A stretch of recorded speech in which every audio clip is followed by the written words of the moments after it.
Handmaid's Tale, one of the strongest dramas on television now. Complex female leads, well-written characters, visceral and meaty drama, and a terrifying warning of where our world could go if we aren't careful make it one of the most moving and interesting shows ever made.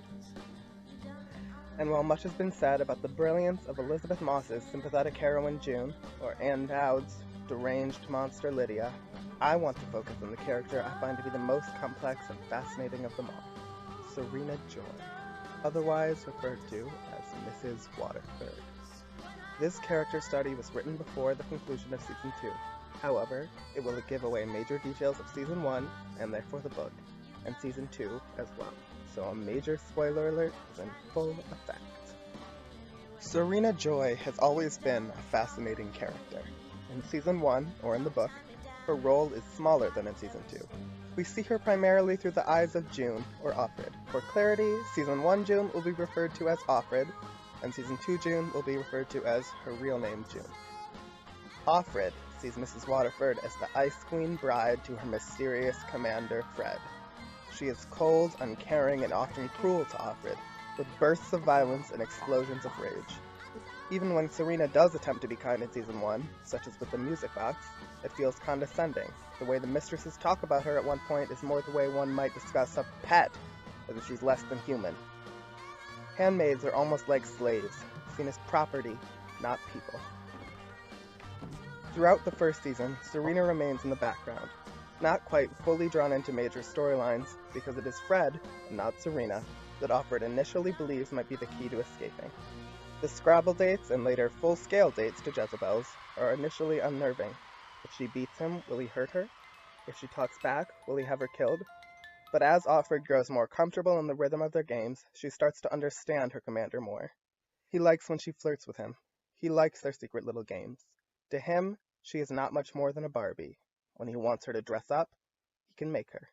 When he wants her to come out and play, he can make her. When he wants her to stay locked up in a box, he can make her. When Serena gives Offred the music box in Season 1, Offred feels a similar sentiment. To both Waterfords, she is not much more than a shining prize in a box, able to do nothing but dance when and where they say. And throughout the first season, she starts to understand Fred more and more, but Serena remains a giant question mark. Why is she brutal to Offred one moment, and then sweet as can be the next? There are moments of kindness, moments of hope for her to do what's right and see what is right.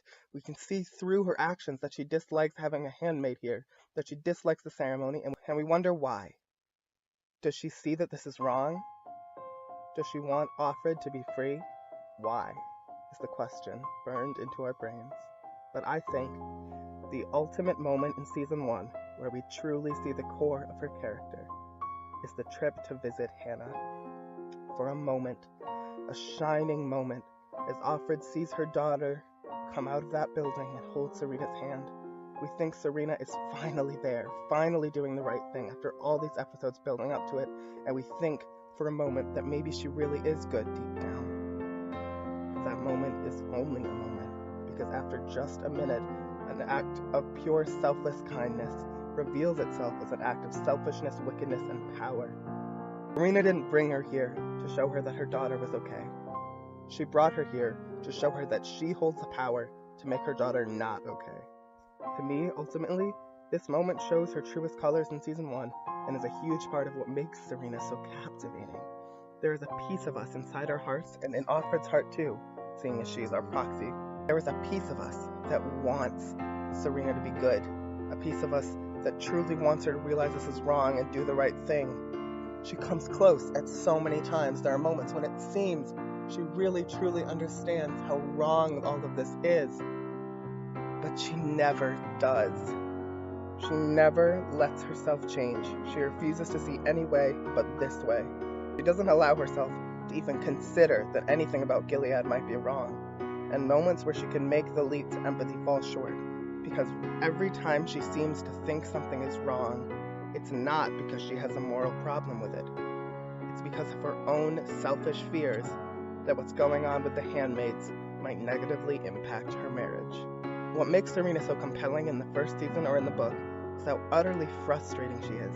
Every time she has the chance to do something good, she doesn't. and how she insists throughout the entirety of Season 1 to remain the monster that Alfred Caesar has. But is that true in Season 2? In the second season, her role grows, even outshining her husband, which is fitting because that's a big part of her character arc through the second season.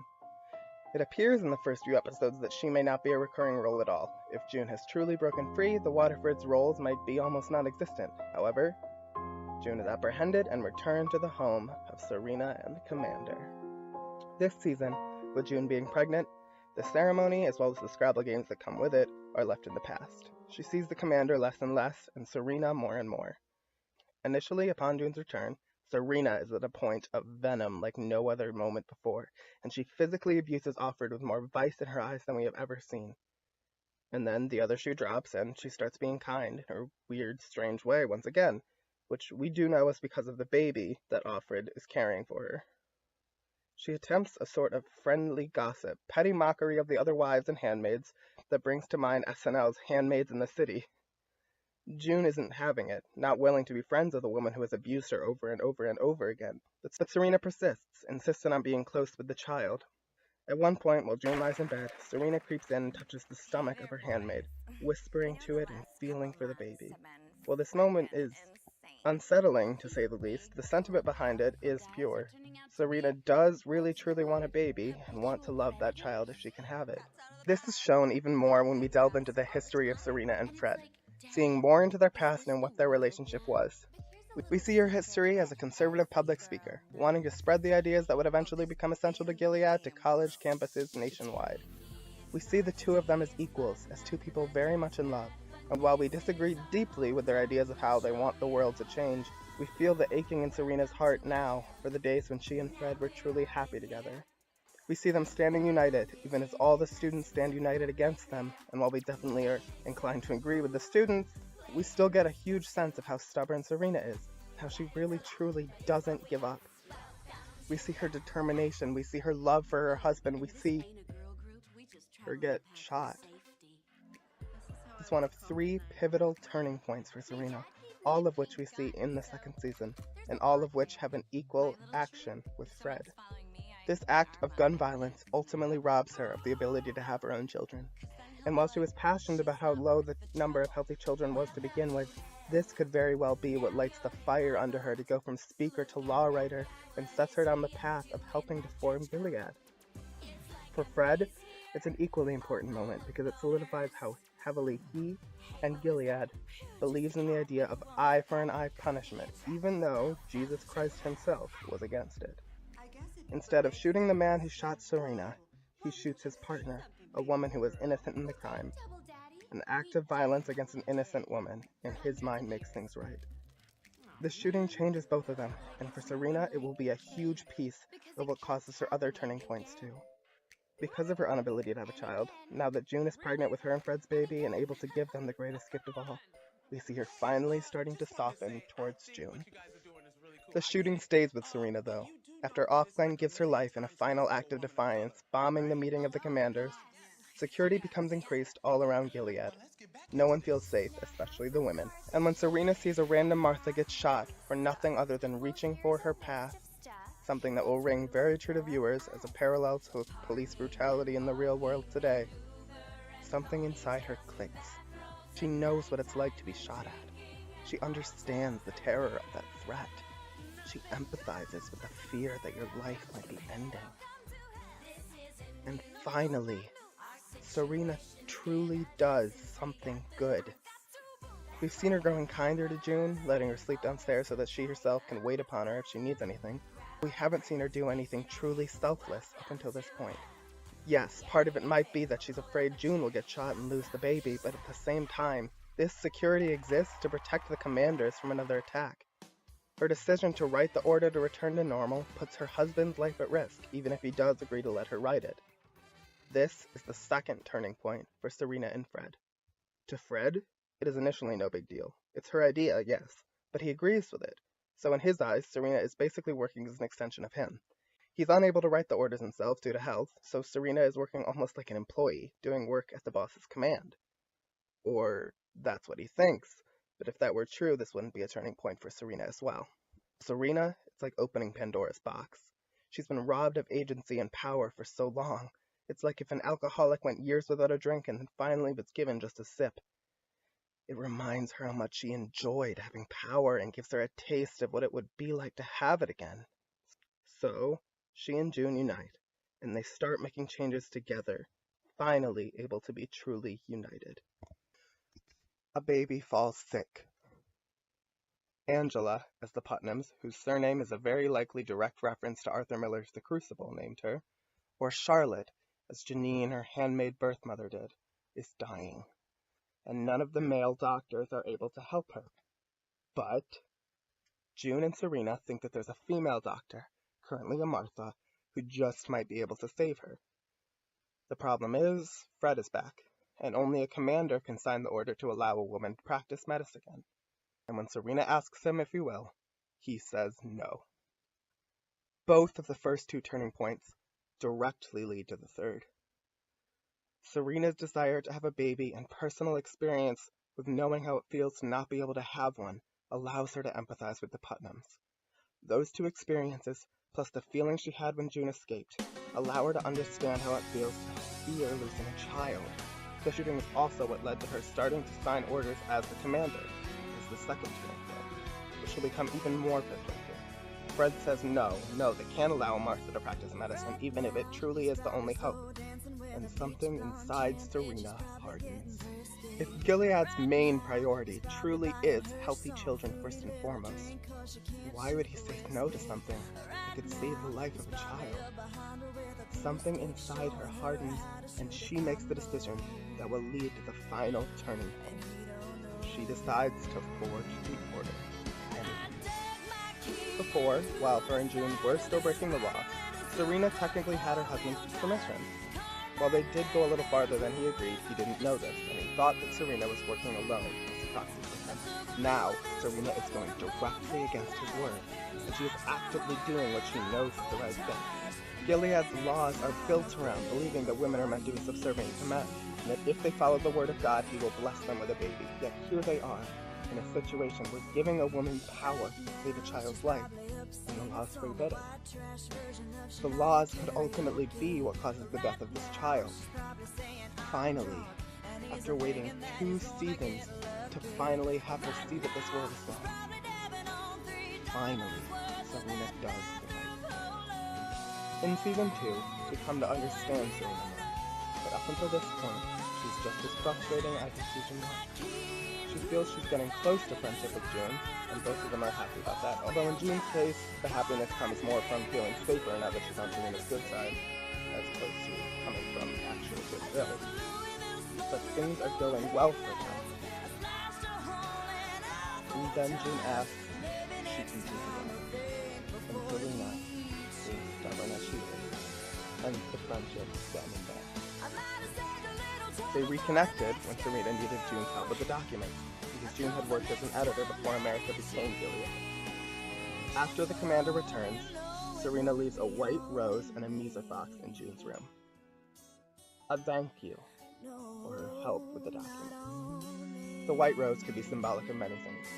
Women's virginity has been compared to a flower before, think of the framed, crumpled rose on Jane the Virgin's wall, or sometimes they represent a mask over the darkness, the beautiful face that hides the nightmare in confusion.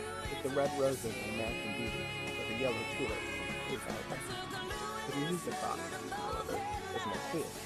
It's a reference to the gift Serena gave Alfred in the first season, but this time it's different. It's a gift of a memory of a relationship that has grown in a positive way. It's not the same condescending treat Serena gave Alfred in season 1, as if Alfred were a pet. It's almost sentimental, or something real. And thank you for help.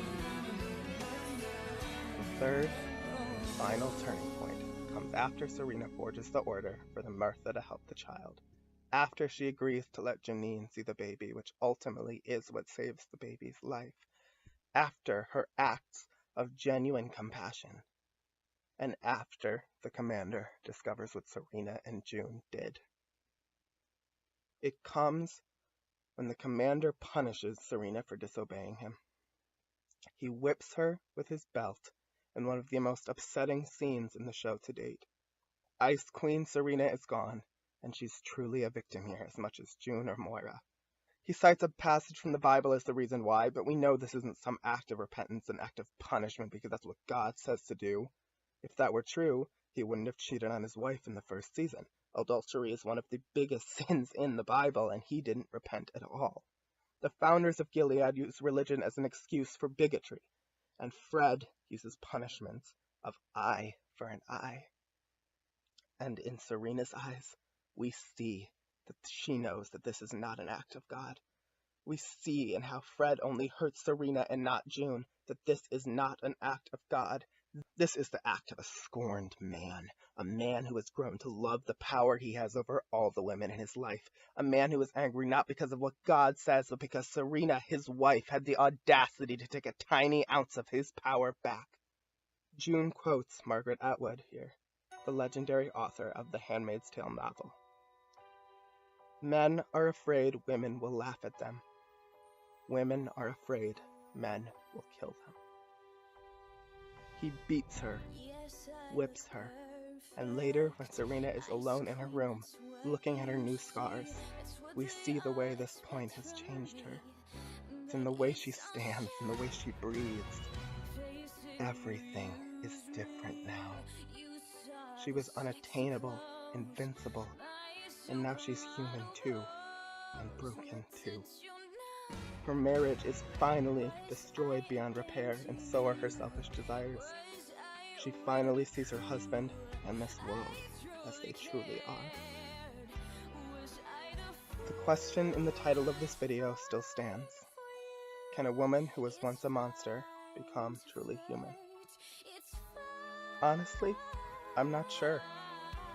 I think Serena is partially allegorically representative of somebody who voted Republican in the 2016 election, who helped put Donald Trump in the White House, and is now realizing over a year into his administration what a horrible mistake they've made. Or maybe she's like someone who could vote but didn't, or someone who voted third party. The Handmaid's Tale warns us of the dangers of being moderate, of saying, I don't care about politics, and choosing to ignore the dangers others are in because it doesn't directly affect us. Now, it is affecting her. Now she understands, and maybe that's what it's trying to teach us. Can Serena be redeemed? Maybe not completely. She contributed heavily to a society that forces women to be raped once a month in order to have children, where being gay is illegal and being a strong woman is a crime. She might never be able to fully undo the consequences of her actions. The key to the changes Serena is having is empathy. She empathizes with the Martha who was shot, and she breaks the rules in order to keep it from happening again. She empathizes with the Putnam parents and breaks the law in order to keep their baby alive. She empathizes now with June and with all the other women who have been violently hurt in this evil, evil world of Gilead. The show is telling us that empathy is the best way to understand the oppressed. You might be white and you don't suffer from racism, but if you put in the effort to empathize with what people of color are going through, you will be able to understand the nuances of it all. You might be male and not suffer from misogyny, but if you let yourself empathize with women and understand how dangerous these internal bigotries are, you can start helping undo the system. You, like Serena Joy, can start. You can start trying to make things